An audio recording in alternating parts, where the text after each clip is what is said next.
Math 1314, Tyler Junior College, Section 6.5, Cramer's Rule, Video 1, Efficiently Representing a General 2x2 System Solution. Now, if you haven't done so already, go watch the last video from Section 5.1. It should be linked in the video description for this one. I'm going to show you what it is real quick as soon as I pull it up. I'm not going to, we're not going to watch it all. That would be kind of silly. After all, if you want to watch it, go watch the previous video.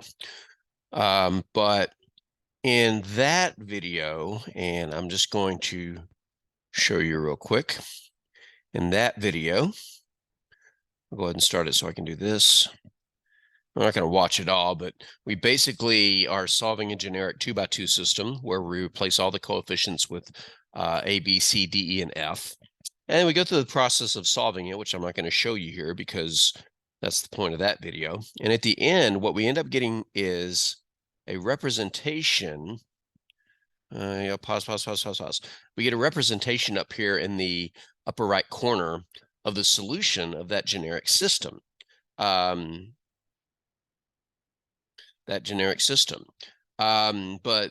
this is that's a lot of seemingly randomly collected letters strewn together to look like a fraction. It just looks like a mess.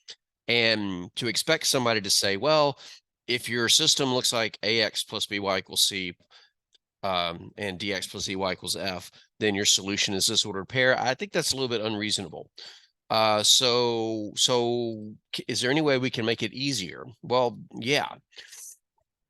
The solution of the system, which I don't have written vertically but horizontally for the purposes of fitting it on this screen, is x equals CE minus BF over AE minus BD, and y equals AF minus CD over AE minus BD, provided that the denominator AE minus BD is not 0. But is there a way that we can somehow remember this and use it to our advantage to solve a 2x2 system? And the answer is, of course there is. Otherwise, we wouldn't be making this video. So here we have the system and its solution, and what I want to look for are some patterns. And in the next video, I'm going to show you how we can capitalize on these patterns in the form of something called a determinant. But what do you notice about the two solutions, the values for x and y? Well, their denominators are the same. So if we start by looking there, if we start by looking at, let me make sure I get this correct. We start by looking at this and this. Where are those letters located inside of the system? Well, let's go even more detailed than that. Let's keep track of the things that make A times E. So we'll do A and E in yellow, and A and E are here. So these two numbers get multiplied to create A times E. But what about B and D? Where are they located? Well, they're also located in there, but kind of the opposite diagonal, if you will. So the denominator is formed by almost what looks like a cross multiplication move, A times E.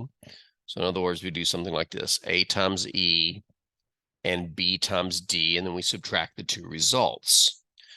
But what about the numerators? Well, the numerator is a little bit stealthier. So let's undo all this and let's focus on the first numerator, the CE minus BF. If we focus on the location of the things that make CE, we'll notice that they're sort of diagonally located, but not the same way the A and the E were. The A and the E were represented with was basically a downward diagonal, and the EC are related with what's would be an upward diagonal. And the second half of that subtraction problem in the numerator for the X, the B times F,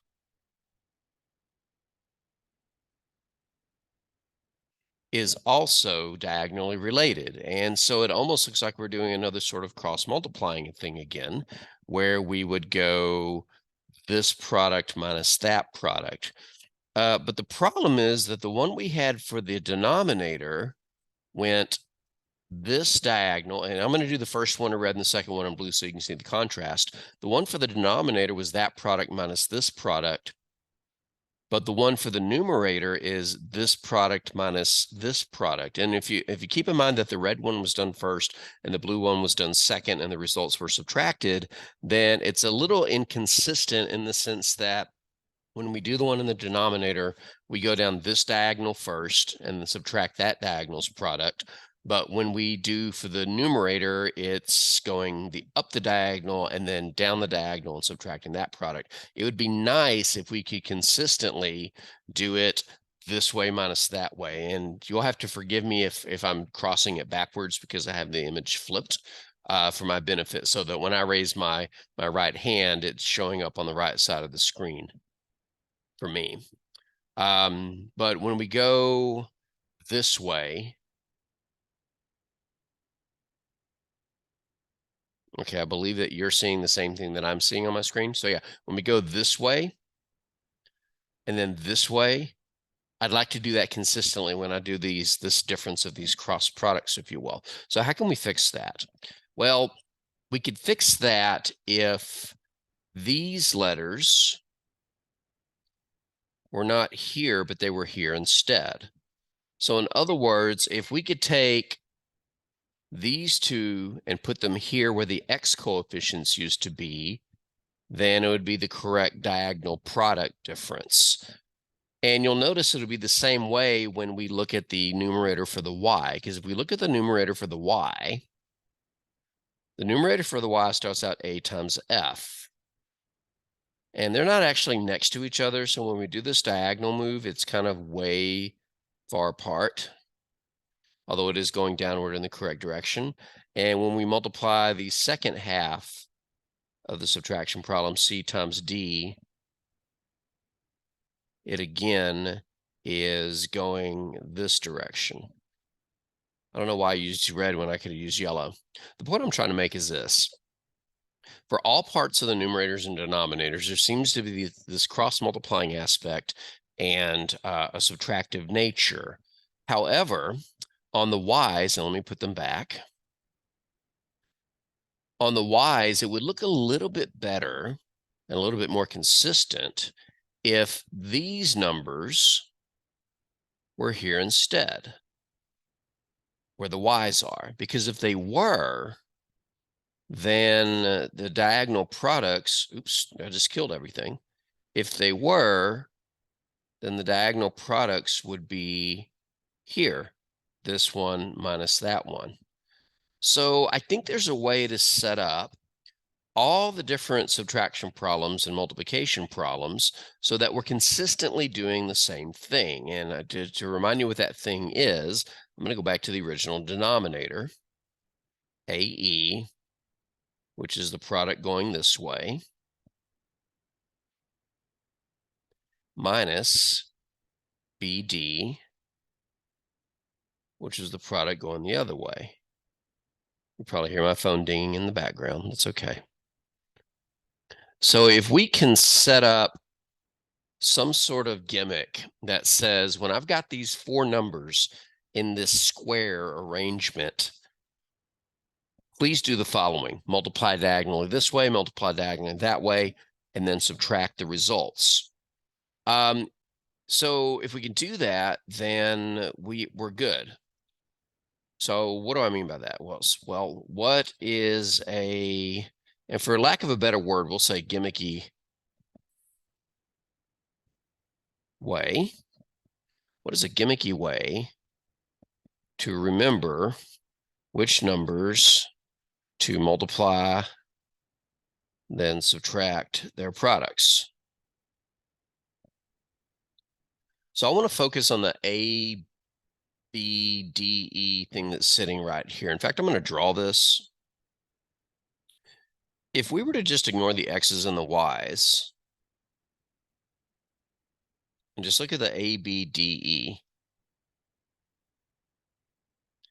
we're going to introduce a notation called a determinant. This will be summarized in the next video, but it's basically going to look like an absolute value sign. It's not an absolute value sign, but what this is going to mean moving forward when we have this 2x2 array of numbers, a matrix, if you will, and the absolute value bars around them, which is going to be called a determinant, we're going to say that this setup, this notation, this A, B, D, E, or whatever the numbers or letters are, inside what looks like absolute values bars means to do exactly what we want it to do, which is to multiply this way.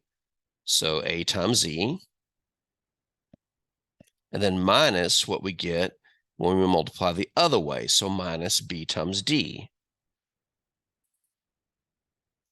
That's supposed to be a drawing, not a segment. So this is what we're going to do. We're going to, in the next video, we're going to formally introduce this thing called a determinant.